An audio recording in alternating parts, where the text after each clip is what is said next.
प्यारे बच्चों,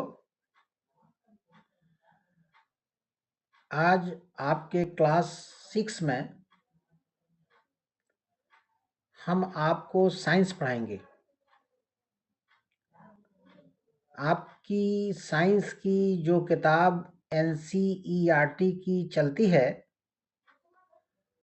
उसका 10 नंबर जो चैप्टर है living creatures exploring there characteristics, इस पे हम आपसे बातचीत करेंगे आज के क्लास में। तो चलिए क्लास को शुरू करते हैं। सबसे पहले बच्चों, हम आपको living creatures exploring there characteristics की हिंदी मीनिंग बताएंगे। इसकी हिंदी क्या होती है? तो क्रिएचर्स को हिंदी में कहते हैं जीव जंतु। जिसमें जान हो उसको जीव कहते हैं। तो क्रिएचर्स का अर्थ हुआ हिंदी में जीव जंतु, और एक्सप्लोरिंग कहते हैं जानने को, जांच पड़ताल करने को, समझने को, और कैरेक्टरिस्टिक्स कहते हैं खूबी को, विशेषता को। तो लिविंग क्रिएचर्स जीव जंतु की एक्सप्लोरिंग देयर कैरेक्टरिस्टिक्स, जीव जंतु के खूबियों के बारे में जानने का नाम है living creatures exploring there characteristics Hindi में। मतलब ये हुआ लिविंग क्रिएचर्स जीव जंतु, और एक्सप्लोरिंग देयर कैरेक्टरिस्टिक्स मतलब जीव जंतु के बारे में जानना, एक्सप्लोर करना, खोजबीन करना, और उसकी खूबी को भी जानना और खोजबीन करना, इसका अर्थ है ये। तो चलिए चैप्टर को शुरू करते हैं और इसमें देखते हैं कि इस साइंस के चैप्टर 10 में क्या है। तो बच्चों ध्यान से आप मेरी बात को सुनिए।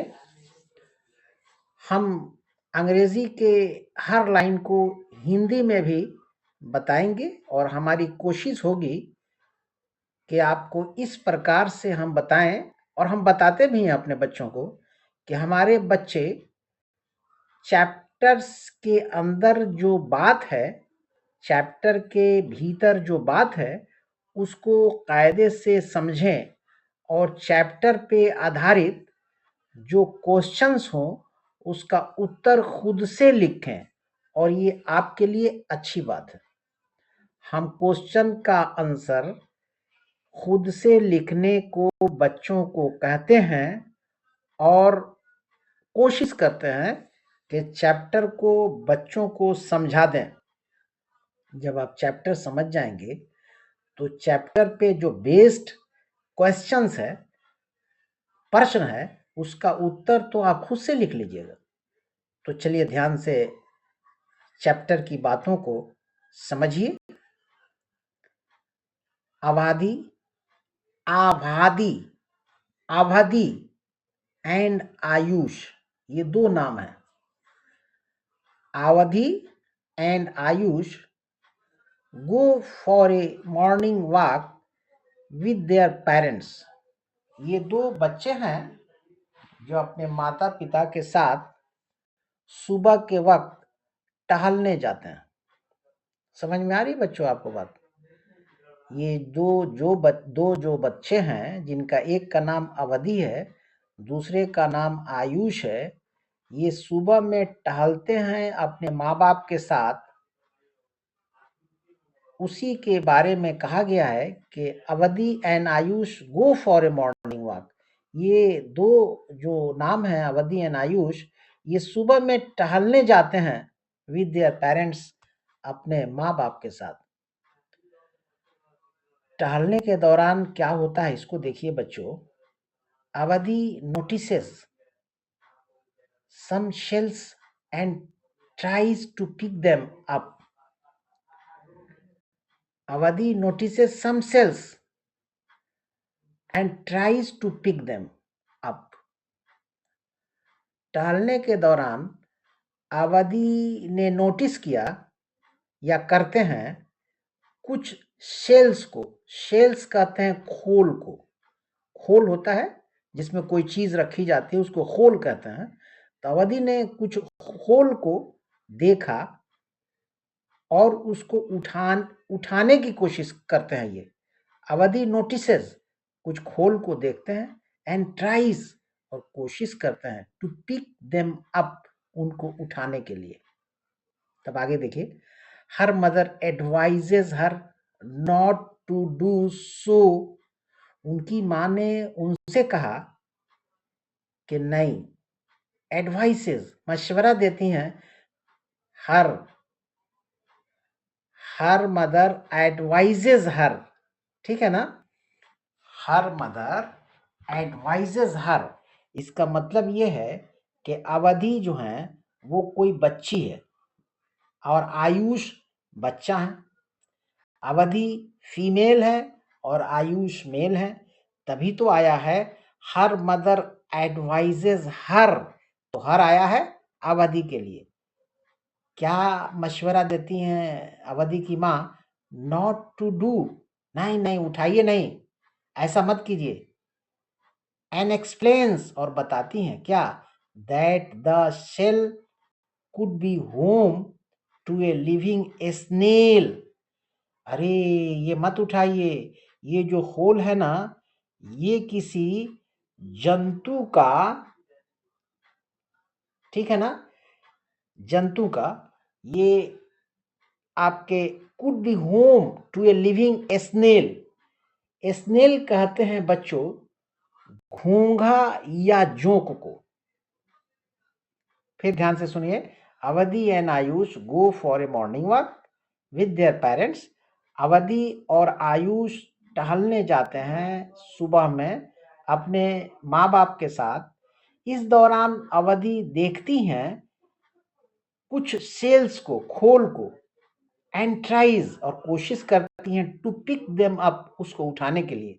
तो जब वो कोशिश करती हैं तो अवधि की माँ ने क्या क्या, सुनिए, हर मदर एडवाइजेज, उनकी माँ मशवरा देती हैं, हर, हर माने अवधि को, her not to do so, अरे ऐसा नहीं करना है, एंड एक्सप्लेन्स, बताती हैं, दैट के the shell could be home, ये जो खोल है ना, ये घर हो सकता है, to living snail, to a living snail, एक जोंक का, घोंघा का। स्नेल कहते हैं जोंक और घोंघे को। अरे भाई अवधि मत उठाइए, इसको मत टच कीजिए, इसलिए कि ये जोंक या घोंघा का घर हो सकता है, शेल, और ये शेल खोल है। बात समझ में आ रही है बच्चों?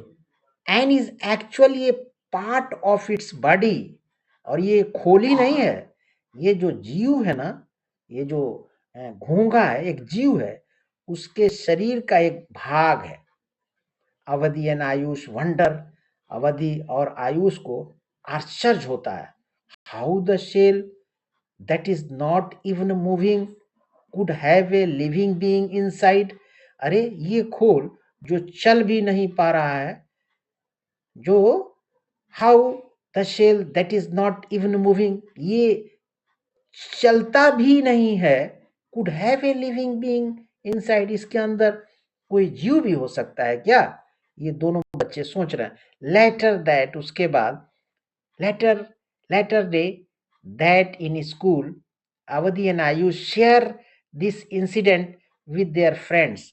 अब दूसरे दिन स्कूल में ये दोनों, अवधि और आयुष ने इन बातों पर बातचीत किया, अपने दोस्तों से शेयर किया। इस इंसिडेंट का, इंसिडेंट कहते हैं बच्चों घटना, ये जो लोग खोल देखे, ठीक है ना, ये आपके क्या कहते हैं घोंघा देखे, माँ से जो इनकी बातचीत हुई, ये सब चीजें ये लोग क्लास में अपने दोस्तों से बयान करते हैं। They approach the teacher to understand how a shell which is not even moving could be a body part of a living snail. अभी अपने उस्ताद से, शिक्षक से, गुरु से इस पर बहस करते हैं, बातचीत करते हैं कि एक खोल में एक जीव कैसे रह सकता है जबकि ये खोल चल भी नहीं रहा है, इसका कोई मूवमेंट नहीं है।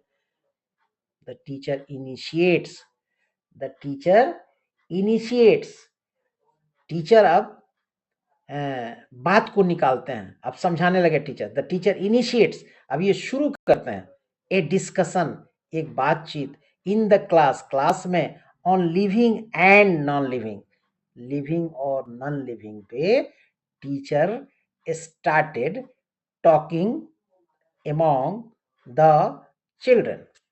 समझ में आ गई बच्चों? अब ये जो बात इन लोगों ने कहा, अवधि और आयुष ने अपने दोस्तों से, फिर टीचर से, तो टीचर जो है ना वो लिविंग और नॉन लिविंग में फर्क बताने लगे और उस पर बातचीत करने लगे। अब आगे देखिए क्या होता है। आगे एक्टिविटी है, तो एक्टिविटी के विषय में है बच्चों कि ये एक्सरसाइज और एक्टिविटी आपको खुद से पढ़ना है, ठीक है ना। जो चीज पढ़ाने की होगी चैप्टर में उसको हम पढ़ाएंगे जरूर, उस पर बातचीत करेंगे, आपको कोशिश करेंगे समझाने की, और जो एक्टिविटी है उसको खुद से आपको पढ़ना है, और जो मोस्ट इंपॉर्टेंट होगी एक्टिविटी जो पढ़ाना जरूरी है उसको हम बताएंगे आपको। तो ये एक्टिविटी 10.1 लेट अस रिकॉर्ड, ये आप खुद से पढ़िए। ये टेबल है 10.1 living beings and non living things in our surroundings. हमारे चारों तरफ लिविंग और नॉन लिविंग चीज क्या क्या है इसमें देखिए। ये 1 में नेम है, 2 में my guess living non living है, 3rd में रीजन रिमार्क्स है, 4th में करेक्ट आंसर, 5th में reason remarks for the correct answer. तो इसमें पेंसिल दिया है नेम, तो पेंसिल क्या है तो नॉन लिविंग लिखा हुआ है। अब बुक को आप भरिए, पिजन कबूतर लिविंग है, अब कार क्या है ये आप भरिए, और इस प्रकार से आगे प्लांट है, एनी अदर है, तो ये आपको खुद से करना है। What sets the living apart from the non-living? हाँ, ये आप देखिए, ये बड़ा इंपॉर्टेंट है। लुक एट द टेबल 0.1, ये टेबल को आपको देखना है। Why do you think a pencil is non-living but a pigeon is living? आप क्यों सोचते हैं कि पेंसिल नॉन लिविंग है और कबूतर लिविंग है? ये आप क्यों सोचते हैं? What do you think are the differences? What do you think are the differences between living beings and non-living things? According to you, आपके अनुसार लिविंग में और नॉन लिविंग में क्या फर्क है? What similarities, क्या समानता है? Do the identified living beings share with each other? You may have identified movement as one of the similarities among the living beings. तो अब यहाँ है बच्चों के यू मे हैव आइडेंटिफाइड, आपने देखा होगा, पहचाना होगा कि लिविंग बीइंग्स में चलने की क्षमता होती है, movement. You have also seen cars moving on A road, car को देखिए वो भी चलती है। Does it mean that A car is living? इसका अर्थ है कि कार भी लिविंग है? हाँ, ये बड़ा इंटरेस्टिंग चीज है बच्चों कि अगर लिविंग बीइंग्स के अंदर मूवमेंट हो रहा है और उस मूवमेंट को पहचान कर हम ये कह सकते हैं कि ये लिविंग बीइंग्स है, तो कार भी चल रही है ना, उसका भी मूवमेंट हो रहा है, तो क्या ये लिविंग बीइंग है? तो लिस्ट द, तो अब ये लिस्टिंग है, list the task that you can do but a car can not. You are a wonderful example of a living being. Whenever you attempt to group things around you as living or non-living, you can compare them with yourself. हाँ, अब है कि आप अपने से इसको compare कर सकते हैं, लिविंग बीइंग कौन है और नॉन लिविंग कौन है। Which characteristics help you in differentiating yourself from a car? For instance, for instance, for instance कहते हैं मिसाल के तौर पर, एग्जाम्पल के तौर पर। फॉर इंस्टांस उसी को बोलते हैं बच्चों इंग्लिश में। तो यहाँ पे है फॉर इंस्टांस, मिसाल के तौर पर, a car does not grow, car दौड़ती जरूर है सड़क पर लेकिन ये बढ़ती नहीं है, ग्रो नहीं करती है। Does it mean it is non living? तो जब ये ग्रो नहीं करती है तो इसका मतलब ये होता है कि नॉन लिविंग है। Now which characteristics have you used to qualify a car और एज नॉन लिविंग? तब कौन सी खूबी है जिससे कार को आप नॉन लिविंग में रखते हैं। Continue your discussion in a similar way to identify essential characteristics of living beings. Clear है?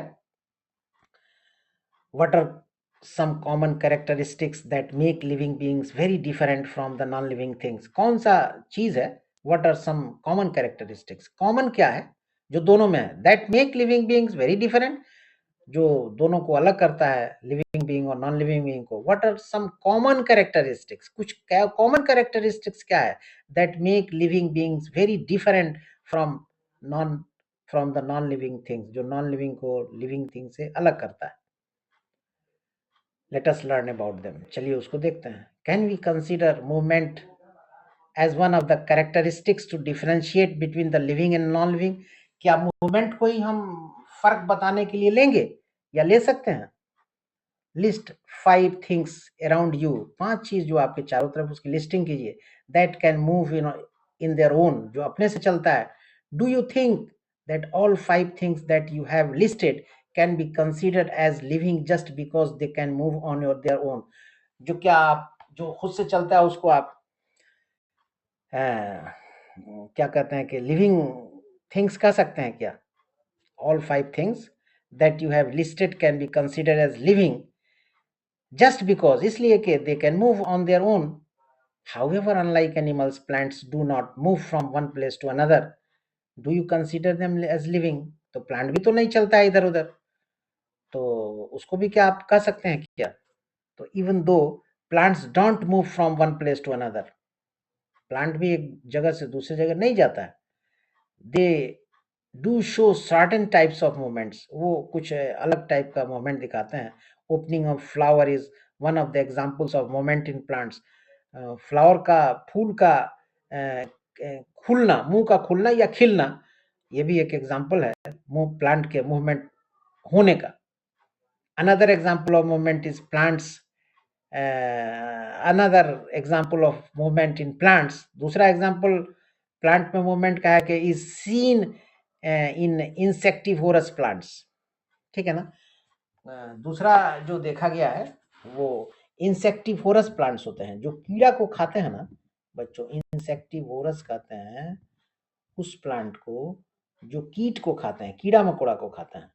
तो उसमें ये मामला है मूवमेंट का. Another example of movement in plants is seen, देखा गया है, देखा जाता है किसमें? इन इंसेक्टिवोरस प्लांट्स, जो कीड़ा मकोड़ा प्लांट खाता है उसमें.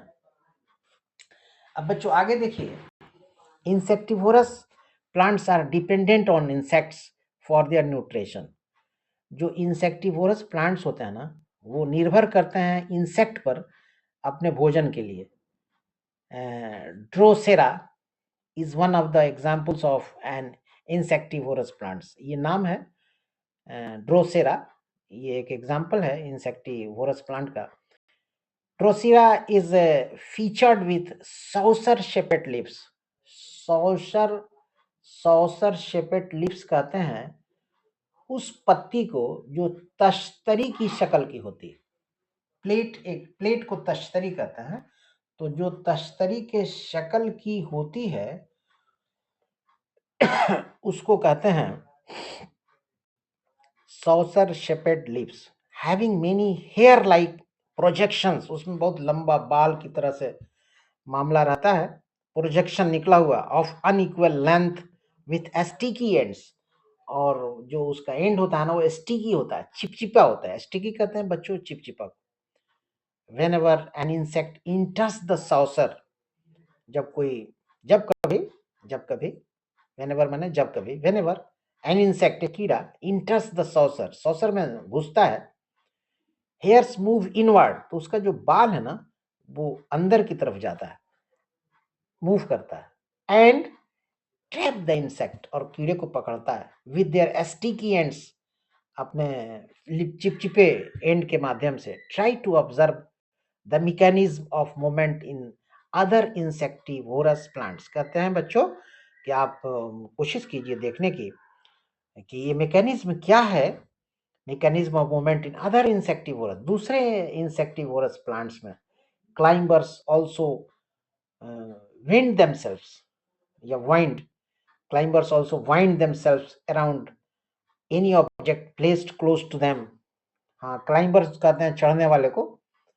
दैट मीन्स, इसका अर्थ है कि even though plants don't move from one place to another, इसका अर्थ है कि पेड़ पौधे एक स्थान से दूसरे स्थान नहीं जाते हैं। They do show some movements, लेकिन वो कुछ मूवमेंट दिखाते हैं जो अभी हमने जिक्र किया।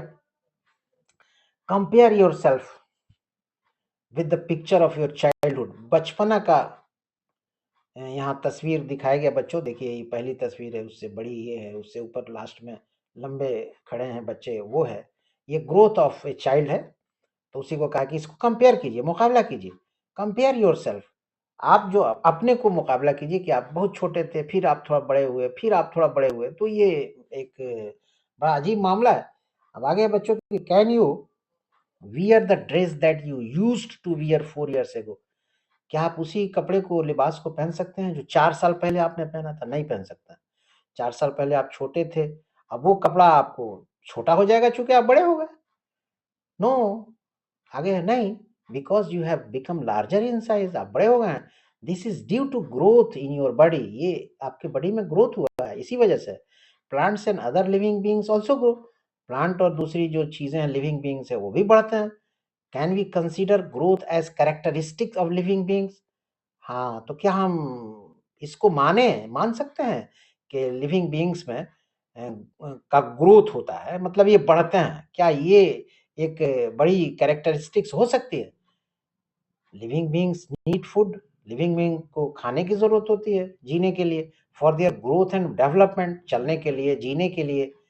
List 5 living beings, 5 living beings को बताइए भाई, that require food to grow, जिनको भोजन चाहिए बढ़ने के लिए। समझ रहे हैं बच्चों बात आप? ये लिविंग बीइंग्स की बात हो रही है जिसमें जान है। नाउ थिंक, सोचिए, of a process without which we can not live. Now think of a process without which we can not live, ऐसे प्रोसेस को देखिए ना भाई, देखिए, सुनिए, जिसके बगैर हम रह ही नहीं सकते हैं, जिंदा नहीं रह सकते हैं। Count the number of breaths you take per minute after a normal walk, आप अपनी सांस को गिनिए ना, आफ्टर ए रन, दौड़ने के बाद, and after a few dance steps, dance करने के बाद। Record the data and observe, उसको नोट कीजिए, देखिए, do you notice any difference in the number of breaths, जो सांस लेते हो उसमें कोई फर्क है क्या? After each situation, do you notice the process of breathing in other animals like dogs? Do you notice, क्या आप देखते हैं दूसरे जानवरों में उनके सांस की क्रिया को? The process of breathing in other animals, दूसरे जानवर में, लाइक डॉग्स कुत्ते में, कैट्स बिल्ली में, काउस गाय में, एंड बफेलोज भैंसों में। Notice the movement of their abdomen while they are taking rest, abdomen को भी देखिए जब वो रेस्ट में है तो। In the process of breathing, when we inhale, in the process of breathing, सांस लेने के प्रोसेस में, व्हेन वी इनहेल, इनहेल कहते हैं बच्चों, सांस अंदर जाती है उसको इनहेल कहते हैं। When we inhale, the air moves from outside to inside our body, हवा क्या है, बाहर से अंदर जाती है। व्हेन वी ब्रेथ आउट, जब हम सांस बाहर करते हैं, the air moves from inside our body to outside, तो भाई हमारे अंदर से सांस बाहर जाती है। Breathing is part of a process called respiration, इसी को तो रेस्पिरेशन कहते हैं बच्चों। अब आपसे पूछा जाए कि व्हाट इज रेस्पिरेशन, या what do you mean by respiration, या डिफाइन रेस्पिरेशन, तो बड़ा आसानी से आप बोल दीजिएगा कि respiration is nothing but simply breathing, ये आप कह दीजिए, या ये कहिए breathing is part of a process, या आप ये कहिए a part of process of breathing is called respiration. मैंने आप कई तरीके से डिफाइन कर सकते हैं, बेटर यू डिफाइन के breathing is part of a process called respiration. तो बड़ा आसान है बच्चों। अब आगे हम बढ़ते हैं, डू प्लांट्स ऑल्सो रिस्पायर, क्या पेड़ पौधे भी सांस लेते हैं? There are many tiny pores, बहुत छोटे छोटे पोर्स होते हैं, ठीक है ना? पोर्स कहते हैं बच्चों सुराख को, ठीक है ना? देर आर टाइनी पोर्स, बहुत छोटे छोटे सुराख होते हैं, कॉल्ड एस्टोमेटा, उनको एस्टोमेटा कहा जाता है, on the surface of leaves, पत्तियों के सतह पर। दीज पोर्स, ये जो सुराख होते हैं, हेल्प प्लांट्स, पौधों की मदद करते हैं, इन टेकिंग एयर, हवा लेने में, इन एंड आउट, अंदर और बाहर। लीफ में स्टोमेटा होता है और ये स्टोमेटा जो है सांस लेने का काम करता है। समझ रहे बच्चों आप? Interact with senior class students, अपने बड़ों से पूछो, सीनियर क्लास स्टूडेंट से, in your school and request, और उनसे गुजारिश कीजिए, if they can demonstrate stomata using a microscope in your class. अगर एस्टोमेटा को बच्चों माइक्रोस्कोप से ही आप देख सकते हैं, तो अपने बड़ों से कहिए कि भाई दिखाएं हमें। ऑल लिविंग बीइंग्स रेस्पायर, जितनी चीजें हैं जिसमें जान है सब भाई सांस लेती है। तो पेड़ पौधे भी सांस लेते हैं, लेकिन उनके सांस लेने का मामला वो पत्ती से चलता है, पत्ती ही में स्टोमेटा होता है। बात समझ रहे बच्चों? अब आगे देखिए, have you noticed white patches, क्या कभी आपने देखा है उजले धब्बे, पैच कहते हैं धब्बे को, उजले धब्बे फॉर्मिंग ऑन शर्ट्स, शर्ट पर जो पड़ जाते हैं, around the armpits during the summers, गर्मी के जमाने में आर्म पिट जो है, आर्म पिट कहते हैं बगल को। तो have you noticed white patches, क्या आपने व्हाइट पैचेस को देखा है फॉर्मिंग ऑन शर्ट्स, जो शर्ट्स पे होते हैं, अराउंड द आर्म पिट्स, बगल के अगल बगल, ड्यूरिंग समर, गर्मी के दिन में। These patches are formed due to sweat, ये जो पैचेस हैं, धब्बे हैं, दाग हैं, ये कैसे पड़ते हैं? ये पसीने की वजह से हो जाते हैं। स्वीट कहते हैं पसीना को। The sweet consists of water and salts, sweet बनता कैसे है? पानी से, नमक से। रिमूव्ड बाय द बॉडी, जो शरीर हटाती है अपने पास से, एज वेस्ट प्रोडक्ट्स, गंदे प्रोडक्ट की शक्ल में, यही धब्बा है। रिमूवल ऑफ वेस्ट प्रोडक्ट्स, इन वेस्ट प्रोडक्ट का हटना, रिमूवल फ्रॉम दी बॉडी, शरीर से, इज कॉल्ड एक्सक्रीशन। बड़ा आसान है अब एक्सक्रीशन को डिफाइन करना कि एक्सक्रीशन क्या है, व्हाट इज एक्सक्रीशन। तो आप कह दीजिए removal of waste products from the body, या ये कहिए कि the removal of waste products from our body is known as, या is called as excretion. Clear? अब यूरिन देखिए, पेशाब, यूरिन कहते हैं पेशाब को। Urine is also formed as a product of excretion in animals. पेशाब इज ऑल्सो फॉर्म, ये भी फॉर्म होता है as a product of excretion, इसको भी बाहर किया जाता है। पेशाब भी अच्छी चीज नहीं है इन एनिमल्स। डू यू नो, क्या आप जानते हैं दैट प्लांट्स ऑल्सो एक्सक्रीट, आप जानते हैं प्लांट भी एक्सक्रीट करते हैं, वेस्ट प्रोडक्ट को बाहर करते हैं। You may notice plants excrete excess water, देखे होंगे आप बच्चों प्लांट में, यू मे नोटिस का अर्थ है आप देखे होंगे, प्लांट्स पेड़ पौधों को क्या एक्सक्रीट बाहर करते हुए, एक्सेस वाटर ज्यादा पानी को, एंड मिनरल्स और मिनरल्स को, in the form of small droplets, छोटे छोटे बूंद की शक्ल में, ऑन लीव्स, पत्ती पर। पत्ती के माध्यम से प्लांट का एक्सक्रीशन होता है, वेस्ट प्रोडक्ट बाहर जाता है पानी के कतरों की शक्ल में। क्लियर है? For example grasses and roses, घास और गुलाब के फूल। एग्जाम्पल क्या है? ग्रास, घास देखिए, और गुलाब के फूल देखिए। ऑल लिविंग बीइंग्स एक्सक्रीट, जिस चीज में जान है सब एक्सक्रीट करता है। एक्सक्रीट का अर्थ ही है वेस्ट प्रोडक्ट को बाहर करना। जिस चीज की आपके शरीर को जरूरत नहीं है उसका बाहर होना जरूरी है, उसी का नाम है एक्सक्रीशन या एक्सक्रीट। एक्सक्रीट कहते हैं बाहर करने को। Let us look at another characteristics, चलिए अब दूसरे खूबी को देखते हैं। What is your reason, what is your reaction if you unexpectedly step on a sharp object such as thorn, thorn कहते हैं कांटा को। आगे है कि व्हाइल वॉकिंग विदाउट शूज, बगैर चप्पल जूता के अगर चलते हैं तो क्या होता है? और यू एक्सीडेंटली, और यू एक्सीडेंटली, एक्सीडेंटली कहते हैं बच्चों अचानक से, और यू एक्सीडेंटली, और आप अगर अचानक से touch A hot cup of T, गरम चाय के कप को छूते हैं अचानक से, accidentally, stepping on A thorn and touching A hot object, कांटे पर भी चले गए, गर्म चीज को भी छुए, आर स्टिमुलाई, यही तो स्टिमुलाई है, इसका नाम है स्टिमुलाई। मतलब आप गर्म चीज को छुए और उससे जो आपको तकलीफ हुई और उस तकलीफ का एहसास आपके जहन में हुआ, उसका नाम है स्टिमुलाई। आप समझ में बात आई कि स्टिमुलाई क्या है?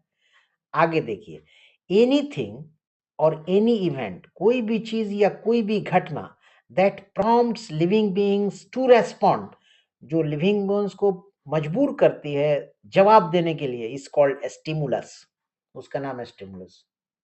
List three stimuli. स्टिमुलस का प्लूरल है, बहुवचन, stimuli. List three stimuli, plural of stimulus. Stimulus singular है और इसका बहुवचन यानी प्लूरल है स्टिमुलाई। अब ये क्लियर हो गया।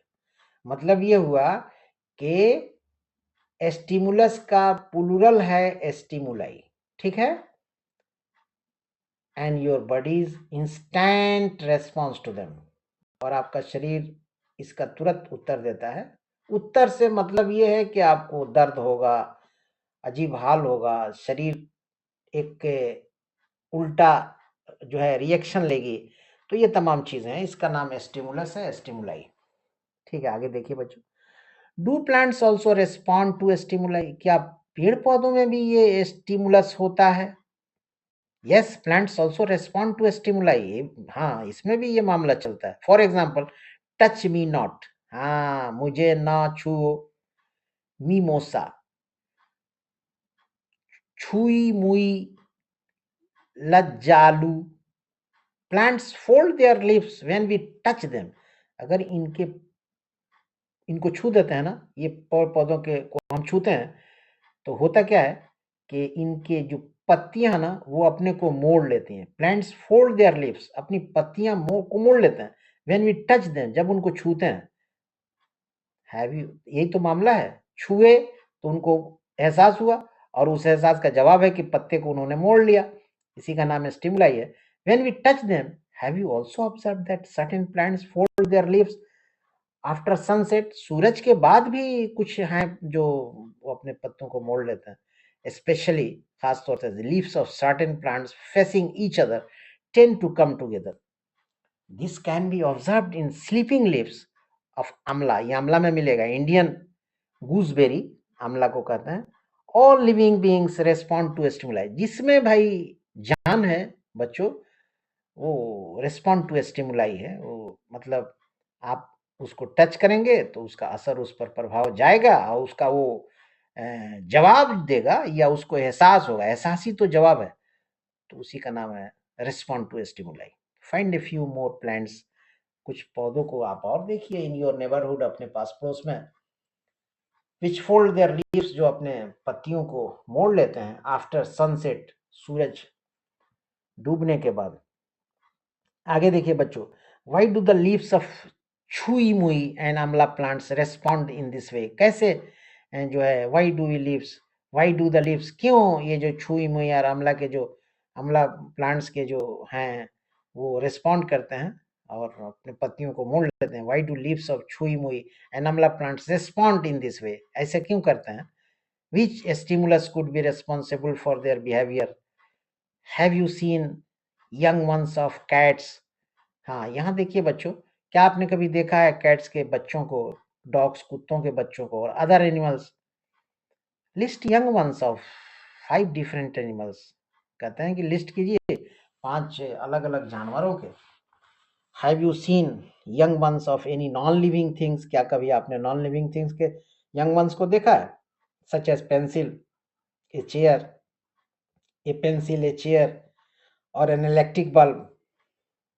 बड़ा अजीब मामला है, पेंसिल का बच्चा क्या होगा, चेयर का नहीं होगा, इलेक्ट्रिक बल्ब का नहीं होगा, तो है कि क्या आपने देखा है क्या? ये सब नॉन लिविंग है, तो इनके बच्चों को देखा है? बिल्कुल नहीं।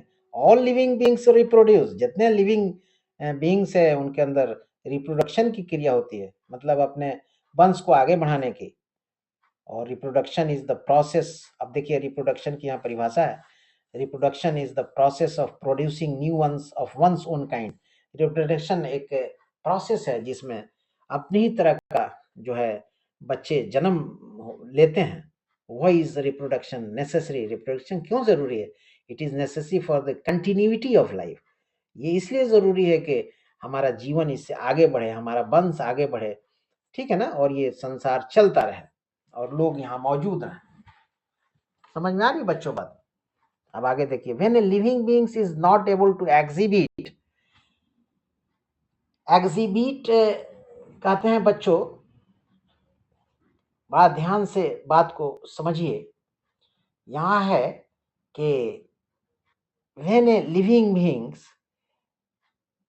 is not able to exhibit all of the above mentioned characteristics, ठीक है, जब कोई लिविंग बीइंग्स जो है वो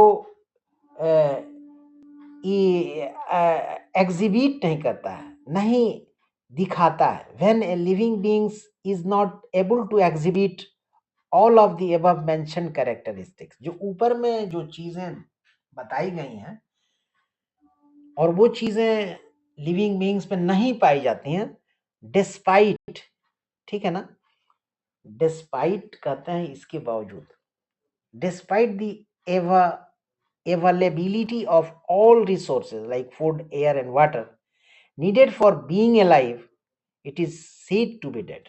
हाँ, सारी चीज मौजूद है, खाना, पानी, हवा, ठीक है ना, और ये होते हुए अगर लिविंग बीइंग्स अपनी खूबियों को नहीं दिखाता है, मतलब वो बढ़ता नहीं है, बोलता नहीं है, मूवमेंट नहीं है, कुछ भी नहीं है, तो कहा जाएगा कि भाई ये डेड है, ये मुर्दा है। अब समझ में आता है? फॉर द अबव डिस्कशन, ऊपर जो बातें हुई, वी कैन अंडरस्टैंड, हम समझ सकते हैं that all living beings share common characteristics, कि जितने लिविंग बीइंग्स हैं, जितने जीव जंतु हैं, उसमें सब कॉमन खूबियां होती हैं। फॉर एग्जाम्पल के लिए all living being show movement, जितना जीव जंतु है उस सब में चलने की क्षमता है, वो लोग मूव करते हैं। दे नीड फूड, भोजन भी चाहिए, दे ग्रो, बढ़ते भी हैं, दे ऑल्सो रेस्पायर, सांस भी लेते हैं, रिप्रोड्यूस, वंश को आगे भी बढ़ाते हैं, एक्सक्रीट, वेस्ट प्रोडक्ट को आउट भी करते हैं, रिस्पॉन्ड टू स्टिमुलाई, वो स्टिमुलाई का जवाब भी देते हैं, एंड एवेंचुअली, ठीक है ना, बात को ध्यान से समझिए, ठीक है, आपको मेरे ख्याल से मेरी बात समझ में आ रही होगी। अगर कहीं भी आपको डाउट हो या आप नहीं समझें तो कमेंट बॉक्स में बच्चों जरूर लिखिएगा। तो eventually die, absence of any of these features, ये जो ऊपर में हम जो बातें हैं कि भाई खाना भी चाहिए, वो बढ़ते भी हैं, सांस भी लेते हैं, वंश भी बढ़ाते हैं, एक्सक्रीट भी करते हैं, रिस्पॉन्ड टू स्टिमुलाई, ये सब अगर नहीं पाई जाती है, ठीक है ना, इनकी गैर मौजूदगी है, these features indicates that they are non living things, तो ये सब चीजें हैं, अगर नहीं है तो फिर वो नॉन लिविंग बीइंग्स है। Absence of any of these features, और अगर ऊपर में जितनी चीजें हैं ना, अगर उसमें से कोई भी गैर मौजूद है, features indicates that they are non living things, तो ये इस बात का सबूत है कि वो non living things. Absence of any of these features, मतलब लिविंग बीइंग्स के लिए जितनी चीजें प्रोवाइड की गई हैं, दी गई हैं, खाना, पानी, हवा, सारी चीज, तो absence of any of these features, इस सब में का कोई भी अगर एब्सेंट है, तो इस बात को ये दर्शाता है, इंडिकेट करता है that they are non living beings, तो कि वो भाई नॉन लिविंग बीइंग्स है। अगर नहीं खाता है, भोजन उनको नहीं चाहिए तो नॉन लिविंग है, चलते नहीं तो नॉन लिविंग है, सांस नहीं लेते नॉन लिविंग है, रिप्रोडक्शन की क्रिया नहीं, नॉन लिविंग है, तो ये सब चीजें हैं। अब तो मेरे ख्याल से आप समझ गए। Now that you know how to identify a living being, अब नाउ दैट, अब यू नो, आप जानते हैं कि how to identify a living being, कैसे लिविंग को पहचाना जाए। Fill up the remaining 2 columns 4 and 5 of table 10.1 and completely the activity। अभी आप खुद से देखिए, ये पढ़ाने की चीज नहीं है। हाँ, यहाँ पे देखिए, essential conditions for germination of seed, seed को जर्मिनेशन के लिए बीज को जब हम खेत में बोते हैं तो कैसे जर्मिनेट करता है, कैसे ऊपर निकलता है, वही मामला है। Have you observed a seed germinating? क्या आप किसी सीड को, किसी बीज को जर्मिनेट हुए देखा है, ऑब्जर्व किया है? यू माइट हैव वंडर्ड, बड़ा आपको ताज्जुब होगा, what conditions are required for germination, कि जर्मिनेशन के लिए क्या कंडीशन चाहिए ऑफ ए सीड, एक सीड का, एक सीड को जर्मिनेट करने में क्या क्या कंडीशन होना चाहिए, ये आपको जान के बड़ा अचंभा होगा। What conditions do you think are required for seed germination? आप क्या सोचते हैं सीड जर्मिनेशन के लिए कंडीशन क्या होना चाहिए? How will you investigate? कैसे आप इन्वेस्टिगेट करते हैं, करेंगे, पता लगाएंगे whether these conditions have an effect on the germination of seed, कि भाई इन्हीं कंडीशनों का असर होता है सीड पर। Let us find out by performing activity 10.2। अब इसको आप खुद से पढ़िए, ये आपके पढ़ने की चीज़ है, सीड जर्मिनेशन का मामला है, ये आप खुद से पढ़िए। यहाँ देखिए effect of certain conditions on seed germination.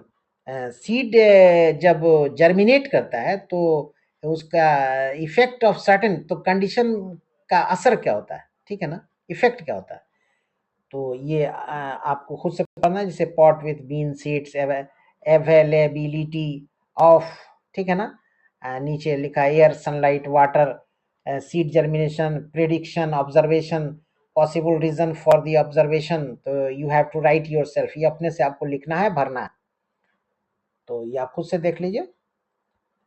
ये खुद से आप देखिए, आगे देखिए। हाँ, इसको आपको हम बता रहे हैं, इसको देखिए।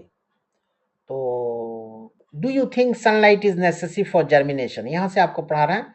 Compare your predictions with your observations, यहाँ तक तो आप खुद से पढ़े या पढ़ लीजिएगा ऊपर से। तो यहाँ देखिए, डू यू थिंक, क्या आप सोचते हैं sunlight is necessary for germination of seed, कि भाई सूरज की रोशनी भी जर्मिनेशन के लिए सीड को बड़ा जरूरी है। Do the seeds in all the pots receive air, सभी पॉट में जो हम पौधा लगाते हैं, सीड देते हैं मिट्टी के अंदर, डू डू द सीड्स, क्या seeds in all the pots receive air, क्या हवा रिसीव करते हैं, पानी रिसीव करते हैं, एंड सनलाइट, सनलाइट रिसीव करते हैं, सूरज की रोशनी। Is there any pot in which air is not available to the seeds? क्या कोई ऐसा पॉट है जिसमें आपने पौधा लगाया है, उसको हवा की जरूरत नहीं है, एयर इज नॉट अवेलेबल, जहाँ हवा नहीं है? इफ सो, अगर ऐसा है, why is it not available, तो क्यों ऐसा नहीं अवेलेबल है हवा? What happens to the seeds in the pot where water is provided in excess? अगर किसी में हवा नहीं है तो क्या होगा पौधे को? पानी ज्यादा अगर दे दिया गया उस पॉट में प्लांट के, तो क्या होगा? Which seeds receive both air and water, which seeds receive both air and water, identify the pots where you can notice the germination of seeds. तो ये सबको ऑब्जर्व करना है, देखना है कि हवा नहीं तो क्या होता, पानी नहीं तो क्या होता, पानी हवा है तो क्या होता, ये तमाम चीजें। Do your observations match with your predictions?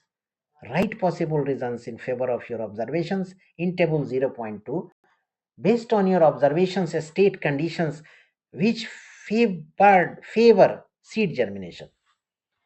जो आपने देखा, सुना, तो उसको करना है based on your observation. State the condition, condition को बताइए।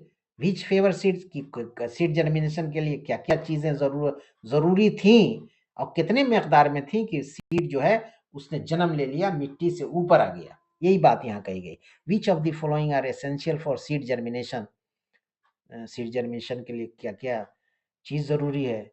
Air, water, sunlight, compare the available conditions in each pot. हर पॉट में, आप भाई पॉट ऊपर में बना है, सब पौधे लगे हैं उसमें, देखिए सुनिए और बताइए। Germination of bean seeds, germination of bean, bean कहते हैं बच्चों सेम को, सेम सेम, तो जर्मिनेशन ऑफ बीन सीड्स, सेम का जो सीड है, बीज है, उसका germination requires the right amount of water and air. हाँ, उसको बहुत रिक्वायर्ड हवा चाहिए, रिक्वायर्ड पानी चाहिए, मतलब जितना पानी की जरूरत है, जितना हवा की जरूरत है, वही चाहिए बीन के जर्मिनेशन के लिए। Why do seeds require these conditions for germination? भाई ऐसा क्यों होता है? किसी में पानी ज्यादा दे दिए या हवा बहुत लग गई तो नहीं होगा या होगा, तो ऐसा क्यों होता है? Do you think that the absence of one or more of these conditions will affect seed germination? क्या आप सोचते हैं कि उसमें से कोई भी अगर नहीं मिले, हवा, पानी, ये वो, तो उस पर प्रभाव पड़ेगा क्या सीड जर्मिनेशन पर? लेट अस अंडरस्टैंड, चलिए समझते हैं how these conditions help in seed germination, कि कैसे ये सब सीड जर्मिनेशन में मदद करते हैं। The effects of following conditions have been seen in activity 10.2। यहाँ जो है देखिए, वाटर, वाटर क्या करता है इसको देखिए बच्चों। Seeds require water for germination. बीज को उपज के लिए जमीन में आप बीज को डाल दिए मिट्टी के अंदर, वो मिट्टी से अंकुर के ऊपर आता है, इसको बोलते हैं जर्मिनेशन। तो उसको पानी चाहिए, वही है water. The seeds require water for germination. बीज को जर्मिनेट करने के लिए पानी चाहिए। Water enables the seeds to carry out the process of necessary for their growth. अब इससे पानी जब होगा ना तो वो ऊपर आएगा। The outer covering of seed is called seed coat. Seed के ऊपर वाला जो हिस्सा होता है ना, उसको सीड कोट कहते हैं। वाटर सॉफ्टेंस, पानी उसको मुलायम करता है। बीज के ऊपर जो कवर होता है ना, पानी अंदर जाके उसको मुलायम करता है। सॉफ्ट माने मुलायम, सॉफ्टेंस, सॉफ्टेंस, सॉफ्टेंस मुलायम करता है। And seed coat softens the seed coat. Seed coat को, उसके कवर को, सीड के ऊपर जो कवर है, कोट है, उसको मुलायम करता है। And helps the tiny embryo, और जो छोटा जो इम्ब्रियो बन गया ना, उसको मदद करता है इनसाइड, अंदर में, to develop into a plant, कि आप एक प्लांट बन जाइए। ये कुदरत की तरफ से, प्रकृति की तरफ से इंतजाम है कि पानी अंदर जाता है, सीड कोट को नरम करता है, मुलायम करता है, और जो इम्ब्रियो हो उसको बाहर आने के लिए मजबूर करता है। एयर एंड सॉइल, अब देखिए पानी का मामला तो हो गया। अब हवा और मिट्टी। Seeds needs air for germination, इनको हवा भी चाहिए जर्मिनेशन के लिए। They use the air available in the spaces between soil particles, और मिट्टी में हवा जारी की नहीं, ये भी जरूरी है। Moreover, spaces between the soil particles allow roots to grow easily. तो उससे क्या होता है ना, हवा से उसके जो रूट्स है ना, वो आसानी से ग्रो करता है। तो हवा भी बड़ा इंपॉर्टेंट, मिट्टी भी बहुत जरूरी, और पानी तो है ही जरूरी। लाइट एंड और डार्क कंडीशन, भाई रोशनी चाहिए या अंधेरा चाहिए। We have learn that for the bean seeds, bean seeds के लिए presence of light is not essential for their germination. भाई सेम का जब जर्मिनेशन होता है तो presence of light is not essential. रोशनी की बहुत जरूरी है ऐसा नहीं है, लाइट इज नॉट एसेंशियल, जरूरी नहीं for their germination. In general most seeds don't require light. बहुत जनरल, साधारणतः ये होता है कि बहुत सारे बीज हैं जो, जिनको रोशनी नहीं चाहिए फॉर जर्मिनेशन, जर्मिनेशन के लिए। बट आफ्टर जर्मिनेशन, लेकिन जब बीज ऊपर आ जाए, माने पौधा बन की शक्ल हो रही है, तो सनलाइट इज रिक्वायर्ड। तब भाई सूरज की रोशनी चाहिए for further growth of the seedling, ताकि वो अब बड़ा हो जाए। सीडलिंग कहते हैं बच्चों, छोटा जो पौधा होता है ना, छोटा पौधा, उसको सीडलिंग कहते हैं। सीडलिंग, छोटा जो पौधा होता है उसको सीडलिंग कहते हैं। तब सनलाइट चाहिए, जब ऊपर में अंकुर के मिट्टी के ऊपर आ गया, तब वो पौधा बनने जा रहा है, तो उस समय लाइट चाहिए सूरज की, तभी तो उसका ग्रो होगा, माने ग्रोथ होगा सीडलिंग का, छोटे पौधे का। अब वो छोटा पौधा जो सीडलिंग है ना, वो बड़ा हो जाएगा, ट्री बन जाएगा, प्लांट बन जाएगा। करेक्ट। अब आगे हम बढ़ते हैं। ये डू यू नो खुद से पढ़ लीजिए, ये बहुत आसान है। यहाँ देखिए, in the chapter mindful eating, आपके साइंस में, साइंस के बुक में एक चैप्टर है mindful eating, a path to a healthy body. You have learned, आपने पढ़ा है इसी चैप्टर माइंडफुल ईटिंग में, दैट के human beings need a balanced diet, कि इंसान को एकदम बैलेंस डाइट चाहिए, भोजन चाहिए, फॉर गुड हेल्थ, अच्छे सेहत के लिए, एंड प्रॉपर ग्रोथ, और एकदम प्रॉपर वे में बढ़ने के लिए। सिमिलरली, इसी प्रकार से plants too need favourable conditions, इसी प्रकार से प्लांट को भी बड़ा फेवरेबल कंडीशन चाहिए जो प्लांट उसको एक्सेप्ट करता है, एंड न्यूट्रिएंट्स, भोजन भी, फॉर देयर प्रॉपर ग्रोथ, बढ़ने के लिए, एंड डेवलपमेंट, आगे जाने के लिए। What other conditions do you think would affect seed germination? क्या आप सोचते हैं कि कोई दूसरा कंडीशन है जो सीड जर्मिनेशन को अफेक्ट करेगा? In activity 0.1, what are the characteristics of living beings which made you place plants in living planes? Do plants show growth in activity 10.2? Are there any other characteristics of living beings that these plants show?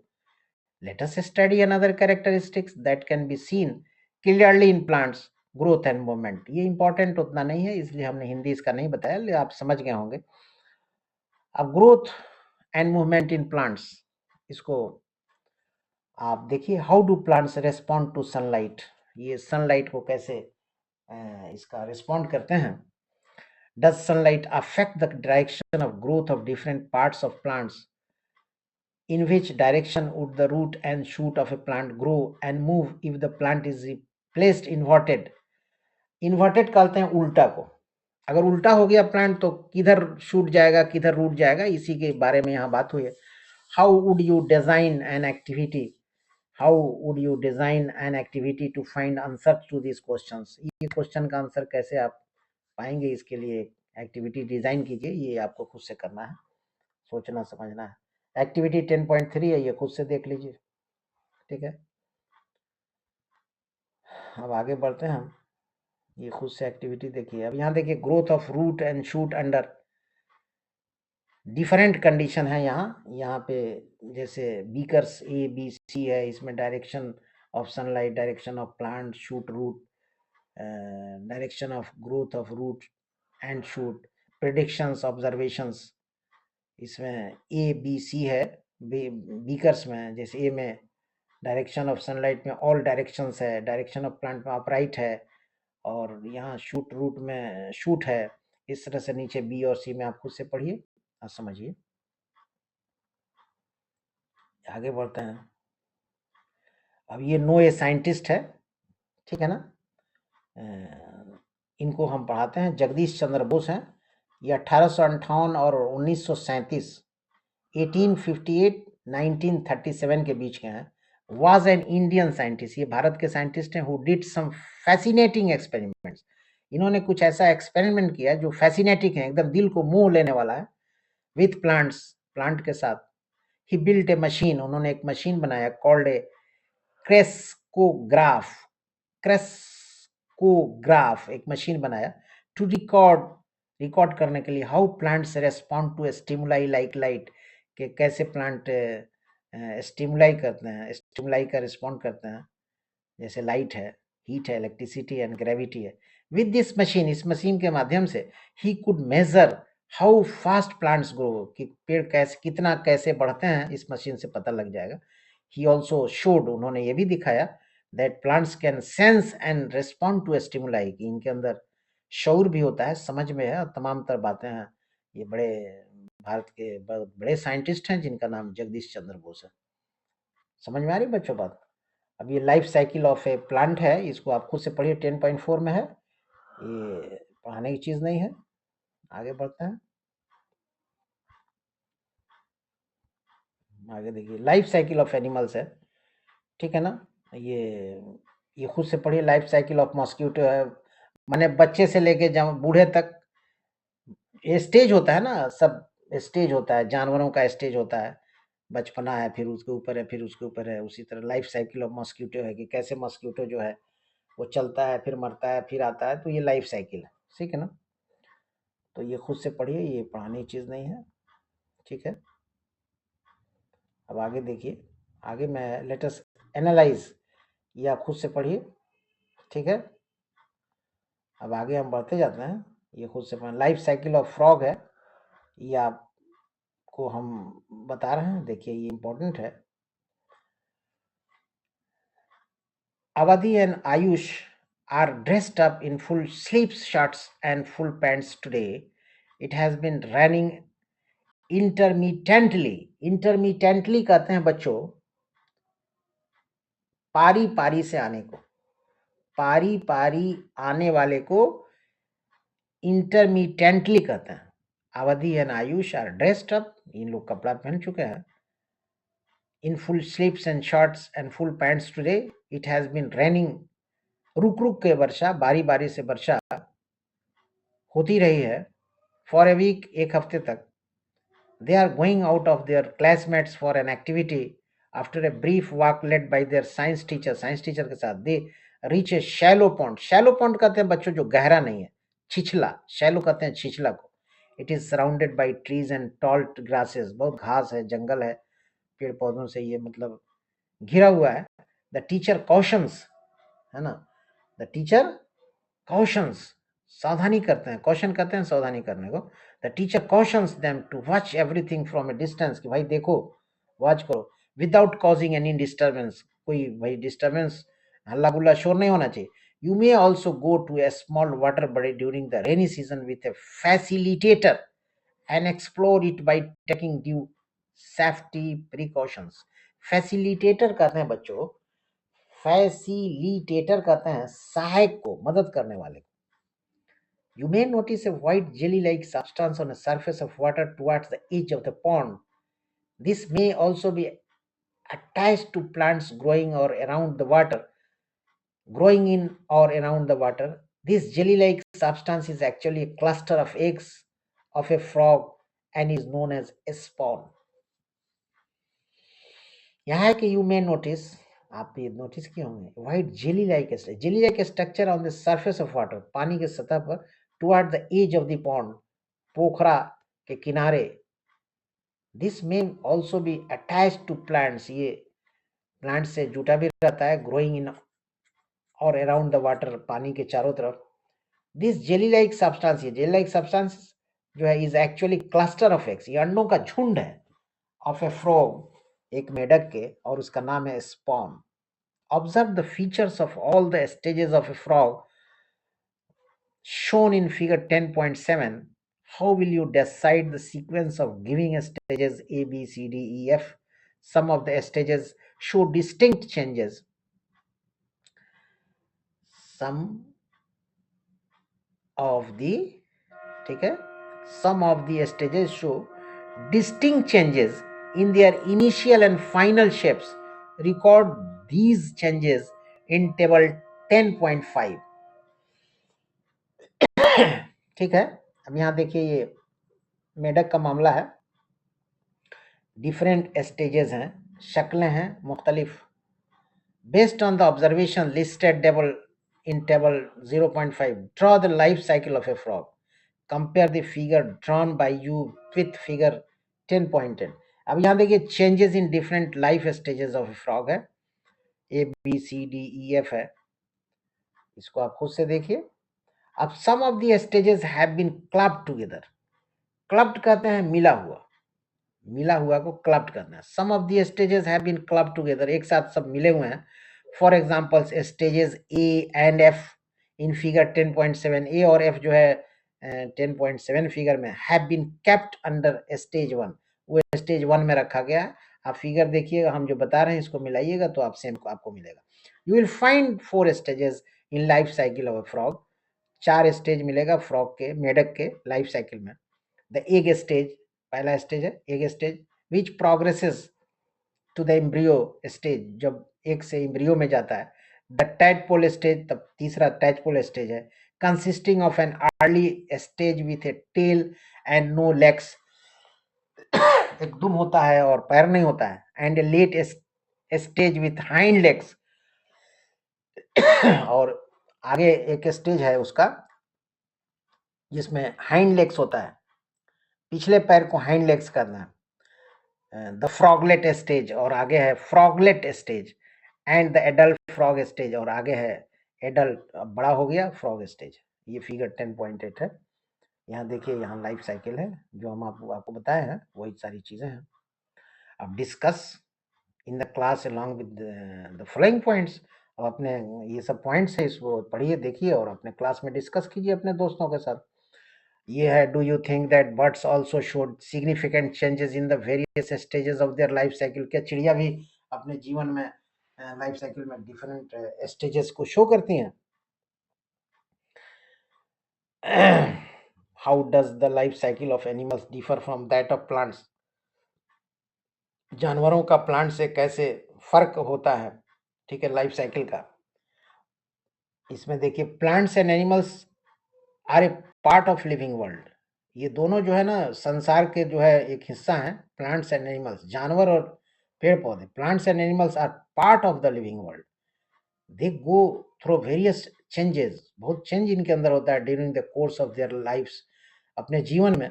We have learn that tiny plant grows and develops into a big tree, हमने देखा है कि छोटा पौधा बड़ा बन जाता है। We have also learn how animals grow and change from young ones to adults, और जानवर भी जो है छोटे से बड़े कैसे हो जाते हैं, इंसानों में भी वही मामला है। This journey varies for each animal, making it unique and special. We have seen pupae pupae change into insects, insects कीड़ा मकोड़ा के पहले जो शक्ल होती है ना कीड़ा मकोड़ा, उसको पूपी कहते हैं। अब ये देखिए ये पूपी जो है ना वो चेंज इनटू इंसेक्ट, वो कीड़ा बन जाता है। And tadpoles change into frocks, और जो मेढक का पहला स्टेज है एकदम बचपना मेढक का, उसको टैडपोल कहते हैं, वो टैडपोल मेढक बन जाता है। Tadpoles change into frogs, such changes, इस तरह का जो चेंजेस है are important for plants and animals to survive and maintain continuity of their kind, ये बड़ा जरूरी है ताकि वो अपने वंश को आगे बढ़ाएं और मौजूद रहें। We should also take care of them and their homes, हमें उन लोगों का ख्याल रखना चाहिए, उनके घर का भी ख्याल रखना चाहिए जहाँ वो रहते हैं, by nurturing and preserving their homes. और क्या कहते हैं कि उनके घर की हिफाजत, by nurturing and preserving, nurturing कहते हैं पालने पोसने को, by nurturing and preserving their homes, उनके जब घर द्वार का हम ख्याल करेंगे जानवर और पेड़ पौधों का, तो we contribute to this flourishing living world, तो we contribute to this flourishing living world, तो इसका अर्थ हुआ कि हम इस संसार को मदद कर रहे हैं और हम जो है जीव जंतु को आगे बढ़ाने में सहायता दे रहे हैं। समझ में आ रही है बच्चों बात? अब यहाँ की वर्ड्स हैं जो हमने एक एक वर्ड है जो हमने चैप्टर में आपको बताया, इसको बताने की जरूरत नहीं, यहाँ समरी है। आगे बढ़ते हैं। अब यहाँ let us enhance our learning है, यहाँ भी आगे बढ़ते हैं, ठीक है, तो आगे बढ़ते जाइए। आगे ये लर्निंग फर्दर है, ये लेट अस क्रिएट है, ये लेकिन आप पढ़िए इसको, तमाम चीज़ों को, ये पढ़ाने की चीज़ नहीं, लेकिन आप खुद से थोड़ा पढ़िए इसको। अब यहाँ नोट्स है, और नोट्स के बाद जो है यहाँ पे आपका चैप्टर ख़त्म हो जाता है। तो ये चैप्टर नंबर 10 जो है, living creatures exploring there characteristics, जो आपके क्लास 6 का चैप्टर है साइंस का, यहाँ समाप्त होता है, ठीक है। Living creatures exploring there characteristics, ये चैप्टर यहाँ ख़त्म होता है। उम्मीद है कि हमारी बातों को आप समझ रहे होंगे, और हमने इस चैप्टर से रिलेटेड जो भी बात आपको बताया है उसको आप बखूबी समझ रहे होंगे। अगर हमारी बातें समझ में आई बच्चों तो एक लाइक दे दीजिए, और चैनल पे न्यू है तो काइंडली सब्सक्राइब भी कर दीजिए, और अपने दोस्तों को सेंड भी कर दीजिए, भेज दीजिए, ताकि ताकि आपके दोस्त भी जाने इस बात को कि आज के क्लास में साइंस के किस चैप्टर की पढ़ाई हुई है और हमने आपको क्या-क्या चीज़ें बताई हैं। तो आप अपने दोस्तों को शेयर कर दीजिए। तब तक के लिए इस क्लास में बच्चों बस इतना ही। Thank you very much.